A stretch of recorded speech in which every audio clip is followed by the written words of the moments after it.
Assalamualaikum warahmatullahi wabarakatuh. Kembali lagi dengan kelompok kami. Nah, di video kali ini kelompok kami akan membahas materi tentang Activity Based Costing atau sistem ABC. Nah, yang mana sistem ABC atau Activity Based Costing adalah metode akuntansi yang dapat digunakan untuk mencari total biaya aktivitas yang diperlukan untuk membuat suatu produk. Sistem ABC menetapkan biaya untuk setiap aktivitas yang masuk ke produksi, seperti kerja yang menguji suatu produk. Nah, mungkin teman-teman pernah mendengar tentang Activity Based Costing atau sistem ABC atau belum sama sekali. Nah, ini semua berhubungan dengan penetapan harga. Penetapan harga produk atau layanan adalah salah satu keputusan sulit yang dapat membawa bisnis kita pada kesuksesan atau penghancuran bisnis. Banyak bisnis besar, terutama di sektor manufaktur, menggunakan penetapan Activity Based Costing atau biaya berbasis aktivitas untuk membantu mereka menentukan harga penawaran secara akurat. Tapi, usaha kecil juga bisa mendapatkan keuntungan dari menggunakan metode penetapan biaya ini. Banyak bisnis menggunakan harga pokok penjualan atau COGS untuk menentukan beberapa biaya untuk membuat produk. Namun, COGS hanya berfokus pada biaya langsung dan tidak termasuk biaya tidak langsung seperti overhead. Misalnya, kita nih mau membuat sebuah sabun. Sabun A memerlukan lebih banyak biaya tambahan seperti pengujian daripada sabun B. Dengan menggunakan penetapan biaya berbasis aktivitas, kita bisa menetapkan biaya overhead yang tepat untuk produk yang sesuai. Dengan begitu, biaya overhead kita lebih tinggi untuk sabun A daripada sabun B. Nah, untuk lebih jelasnya, pembahasan materi akan dilanjutkan oleh teman-teman saya. Simak terus ya videonya. Selanjutnya, fungsi activity basic costing. Yang pertama, untuk memahami biaya produk dan pelanggan. Yang kedua, untuk memahami probabilitas berdasarkan proses produksi atau pelaksanaan. Ketiga, untuk memiliki analisis terstruktur sehubung dengan proses yang kompleks. 4. Untuk menyediakan banyak informasi kepada manajemen untuk membantu dalam pengambilan keputusan. Selanjutnya, menghilangkan aktivitas yang tidak menambah nilai karena keragaman produk. Yang terakhir, untuk meningkatkan aktivitas nilai tambah karena keragaman permintaan pelanggan berkembang pesat. Selanjutnya, karakteristik activity basic costing. Yang pertama, meningkatkan jumlah kumpulan biaya yang digunakan untuk mengakumulasikan biaya overhead. Jumlah nilai tergantung pada biaya kegiatan produk.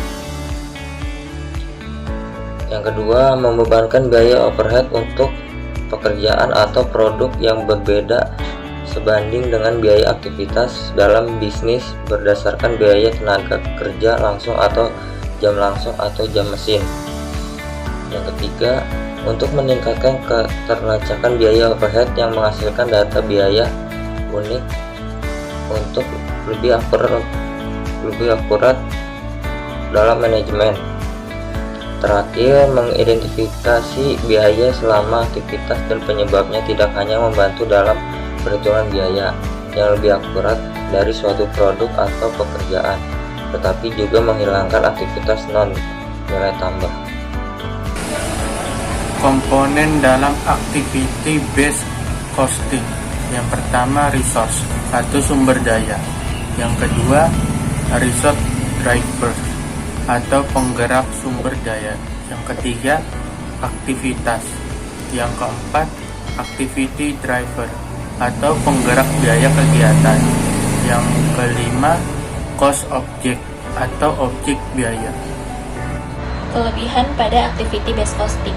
Secara konseptual, sistem ABC dianggap lebih superior dibandingkan sistem yang lain seperti sistem tradisional, karena manajemen memiliki opsi untuk menganggap biaya tingkat pabrik pada sistem ABC sebagai biaya periodik, tetapi masih dapat mengalokasikan bagian tingkat batch biaya sebagai biaya variabel. Hal ini karena desain ABC didesain sebagai alat pembuat keputusan strategis dalam jangka panjang. Kekurangan pada activity based costing. ABC memang menghasilkan informasi biaya produk yang dapat diandalkan, tetapi tetap merupakan sistem alokasi. Meskipun demikian, terdapat pula kelemahan pada sistem ABC, terutama untuk biaya tingkat pabrik. karena ABC hanya memiliki sedikit atau bahkan sama sekali tidak ada keunggulan dibandingkan dengan perhitungan biaya tradisional.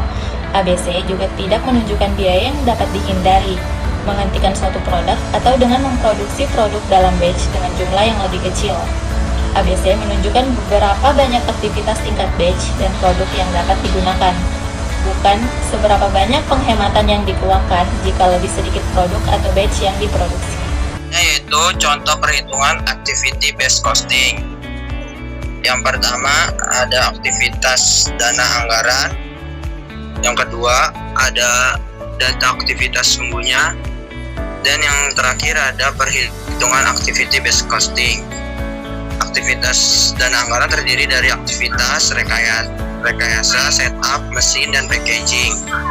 Lalu data aktivitas sungguhnya juga ada aktivitas rekayasa, setup, mesin, dan packaging. Perhitungan activity based costing ada aktivitas rekayasa, setup, mesin, dan packaging juga. Mungkin itu saja penjelasan mengenai materi tentang activity based costing atau sistem ABC. Untuk lebih jelasnya, teman-teman bisa cari materi tambahan melalui Google atau yang lainnya. Semoga materi ini menjadi bermanfaat ya bagi teman-teman. Baiklah, mungkin itu saja video kali ini. Kurang dan lebihnya mohon maaf. Wassalamualaikum warahmatullahi wabarakatuh. See you next time. Bye bye.